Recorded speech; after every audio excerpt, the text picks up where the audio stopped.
To start, I'm cutting one land, Terramorphic Expanse. This isn't something I would generally recommend. In fact, you should probably be playing more lands in your decks. However, the difference between 39 and 38 lands is statistically insignificant, so we'll use that card slot for something else.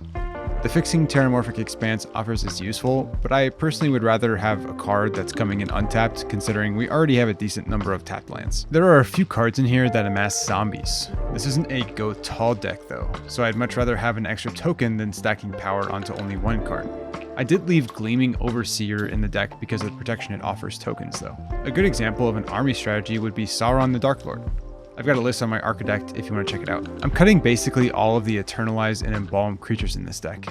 These aren't particularly good because the creatures themselves aren't zombies, so they won't be pumped until they can use their ability from the graveyard, but those ability costs are unreasonably high. I mentioned earlier this deck has two directions, zombies and discard. That includes cycling, and I'm cutting all of those cycling cards as well. These are in here mostly for hashaton's sake, and I want more zombie synergy. Pull from Tomorrow is decent as a pump spell, but I'm iffy on including it. I think there are better draw options that can make the deck a little more consistent, trading some of the explosiveness Pull from Tomorrow might offer. Gate to the Afterlife doesn't really make sense in this deck anymore. You can't use half of the card, and the stipulation to draw doesn't consistently work here because we aren't playing Aristocrats.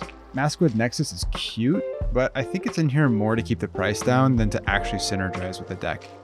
There are certainly better decks for Maskwood Nexus, like my Rin and Seri deck. You can check it out after this video. It really pains me to cut this card, like it's one of my favorites in all of Magic, but Grave Titan is better with Hashaton at the helm.